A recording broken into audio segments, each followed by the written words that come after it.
Muy buenos días, el Señor te bendiga. Mi nombre es Raimundo Robles, soy pastor de la Iglesia Bautista de Benecer en Ciudad Mante, Tamaulipas, México. El libro del Apocalipsis, en el capítulo 1, versículos del 9 al 16, describen una visión que el apóstol Juan tuvo en la isla de Patmos, mientras estaba encarcelado por causa de la predicación del Evangelio.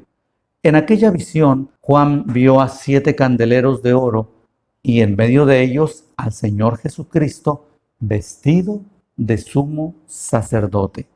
En el versículo 20 de este capítulo 1, Jesucristo interpreta esta visión y le dice a Juan: los 7 candeleros que has visto son las 7 iglesias. Esto representa lo que Jesús dijo allá en Mateo capítulo 18, versículo 20. Porque donde están 2 o 3 reunidos en mi nombre, allí estoy yo en medio de ellos. En aquella visión, Juan también observó que el Señor Jesucristo en su puño derecho tenía 7 estrellas. Y en el mismo versículo 20 de Apocalipsis capítulo 1 da la interpretación de esta visión.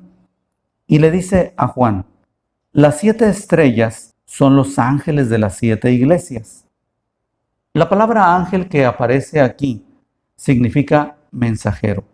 Esta palabra puede usarse para referirse a ángeles celestiales, que son seres espirituales al servicio de Dios. O también puede usarse para referirse a seres humanos enviados por Dios para llevar algún mensaje a la humanidad. Ahora la pregunta es, ¿cómo definir cuál de los dos casos se aplica aquí? Si es para ángeles celestiales o es para seres humanos enviados por Dios. Bueno, a través del contexto en que está escrita esta palabra. Por ejemplo, en el Salmo 103, versículo 20 dice: bendecid a Jehová, vosotros sus ángeles, poderosos en fortaleza, que ejecutáis su palabra obedeciendo a la voz de su precepto. Los ángeles celestiales siempre obedecen a Dios fielmente, mientras que los seres humanos tenemos una tendencia natural para desobedecer a Dios. En los capítulos 2 y 3 de este libro de Apocalipsis, el Señor envía un mensaje a los 7 ángeles de las iglesias en Asia. A 5 de ellos les reprocha su conducta. Por lo tanto, no podemos pensar que estos 7 ángeles sean criaturas celestiales. Además, en cada uno de estos mensajes, el Señor lo inicia diciendo: escribe al ángel de la iglesia en. Y cada mensaje a estas iglesias lo finaliza con la frase: el que tiene oído, oiga lo que el Espíritu dice a las iglesias. De manera que el Espíritu Santo dirige este mensaje a la iglesia. La iglesia está integrada por seres humanos, no por ángeles celestiales. Por otra parte, pensamos que esos 7 ángeles de las 7 iglesias son los hombres que Dios ha puesto como pastores para dirigir la iglesia.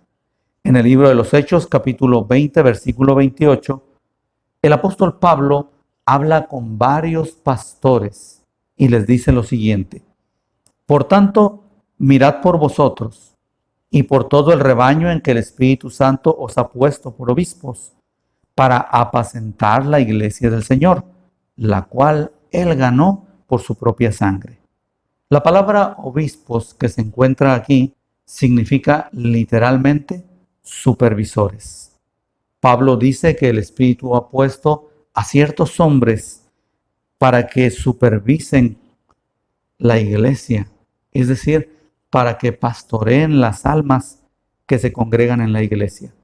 Un día estos supervisores han de dar cuenta a Dios por la calidad de la vida espiritual de cada iglesia que Dios encomendó bajo su cuidado. La Biblia dice en la carta a los Hebreos capítulo 13 versículo 17 lo siguiente: obedeced a vuestros pastores y sujetaos a ellos, porque ellos velan por vuestras almas como quienes han de dar cuenta, para que lo hagan con alegría y no quejándose, porque esto no es provechoso. Esto encuadra perfectamente con el mensaje a las 7 iglesias de los capítulos 2 y 3 del libro Apocalipsis, porque en estos mensajes el Señor amonesta a cada ángel por la vida espiritual de la iglesia que está a su cargo. Entonces podemos pensar, número 1, que los 7 ángeles de las 7 iglesias son los pastores de las iglesias. Volviendo a la visión de Juan, ahí vemos al Señor Jesucristo que está en medio de los 7 candeleros vestido de sumo sacerdote. Esto nos da a entender que el Señor está entre los 7 candeleros para cumplir la función que el sumo sacerdote cumplía con el candelero de oro que estaba en el templo. En el Antiguo Testamento, el candelero de oro debería permanecer encendido las 24 horas del día, los 7 días de la semana, para alumbrar el santuario. El sumo sacerdote era el único facultado para encender las lámparas y cuidar que alumbraran en toda su plenitud. Cristo está ahora en medio de los 7 candeleros de oro que representan a las iglesias cristianas en todo el mundo. Y Él está ahí para asegurarse que la iglesia alumbre a todas aquellas personas que están en penumbras espirituales, para que la iglesia pueda guiar a estas personas a la obediencia a Cristo. Jesús dijo a sus seguidores en Mateo capítulo 5, versículos del 14 al 16, vamos a leer una versión de lenguaje sencillo. Dice así: vosotros sois la luz del mundo. Una ciudad situada en la cima de un monte no puede ocultarse. No se enciende una lámpara para ocultarla en una vasija, sino para ponerla en el candelero y que alumbre a todos los que están en casa. Brille de tal modo vuestra luz delante de los hombres, que vean vuestras buenas obras y glorifiquen a vuestro Padre que está en los cielos. Así que el Señor Jesucristo está en medio de los creyentes para inspeccionar que cumplan su función de alumbrar de manera óptima a aquellos que están en tinieblas. Recuerde que usted y yo somos parte de esos 7 candeleros y por lo tanto la inspección nos incluye a nosotros. A veces la mecha de la lámpara se ensuciaba, entonces la luz decrecía y tenía que venir el sumo sacerdote para limpiar aquella mecha, volverla a encender y que brillara en toda su intensidad. De la misma manera, a veces el Señor Jesucristo tiene que limpiar nuestra alma de malas ideas y de malas actitudes para que volvamos a brillar en toda nuestra plenitud. La carta del apóstol Santiago, capítulo 1, versículo 12, dice lo siguiente: bienaventurado el varón que soporta la tentación, porque cuando haya resistido la prueba, recibirá la corona de vida que Dios ha prometido a los que le aman. La palabra tentación en este versículo significa disciplinar mediante adversidad. Creemos que la corona de vida es aquello que lo lleva a uno a una relación muy cerca del Señor Jesucristo. Pues así a veces el Señor tiene que someternos a dificultades para madurar nuestro carácter y acercarnos más a Él, para que reflejemos más su luz. El Señor ilustró este hecho en San Juan capítulo 15, versículos 1 y 2, diciendo lo siguiente: yo soy la vid verdadera y mi Padre el labrador. Todo pámpano que en mí no lleva fruto, lo quitará.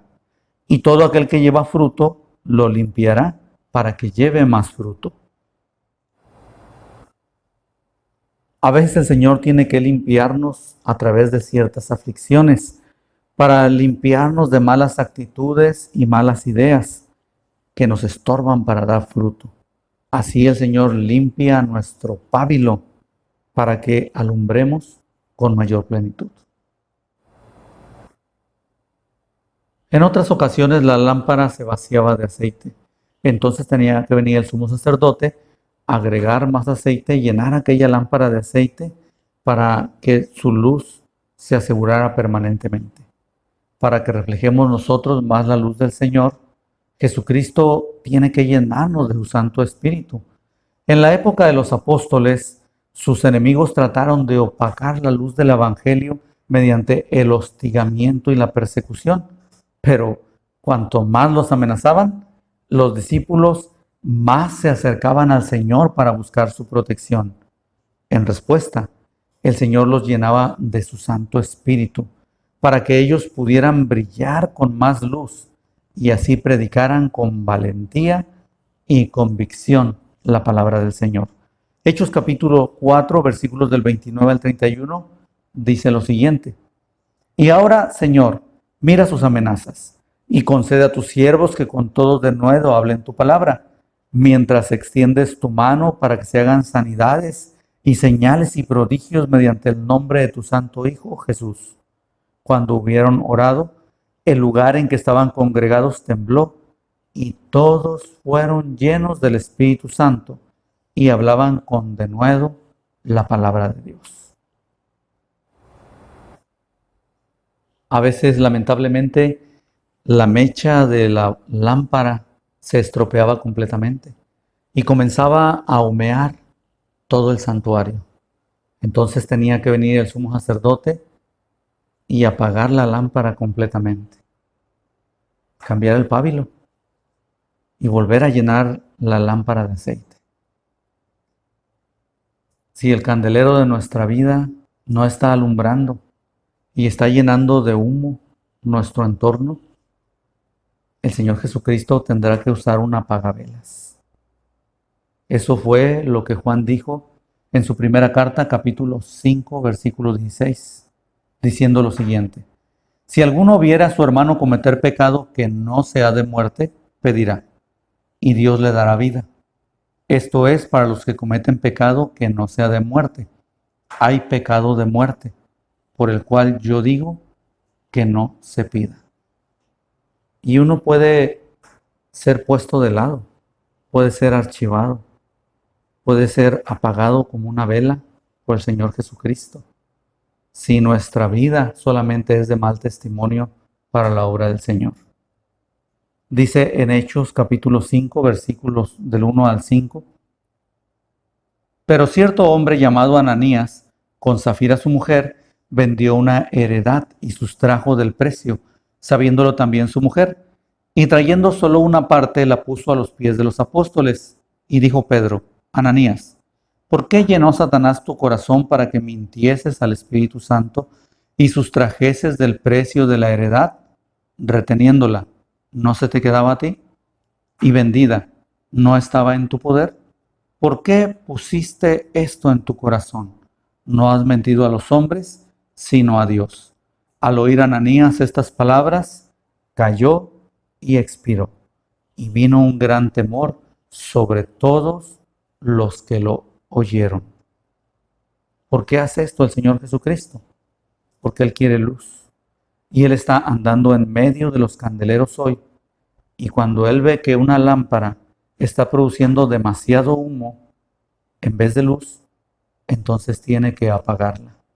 Lo segundo que aprendemos es que el Señor Jesucristo está en medio de su iglesia para asegurarse que ella alumbre en toda su plenitud. Oremos. Amoroso Padre Celestial, en esta hora te rogamos, Padre, que tu Santo Espíritu nos dirija, que tome el control de nuestra voluntad, de nuestros pensamientos. Señor, que tú nos limpies de la misma manera que el sumo sacerdote limpiaba la mecha de las lámparas, para que sometidos a esa disciplina podamos brillar con gran luz y podamos alumbrar a las personas que están en tinieblas espirituales actualmente y podamos guiarlos a través de tu luz bendita a los pies de Cristo, y ellos puedan convertirse de las tinieblas a tu luz admirable. Señor, habla a nuestro corazón, a nuestra mente, danos un corazón entendido que te obedezca. En Cristo Jesús te lo rogamos. Amén. El Señor te bendiga.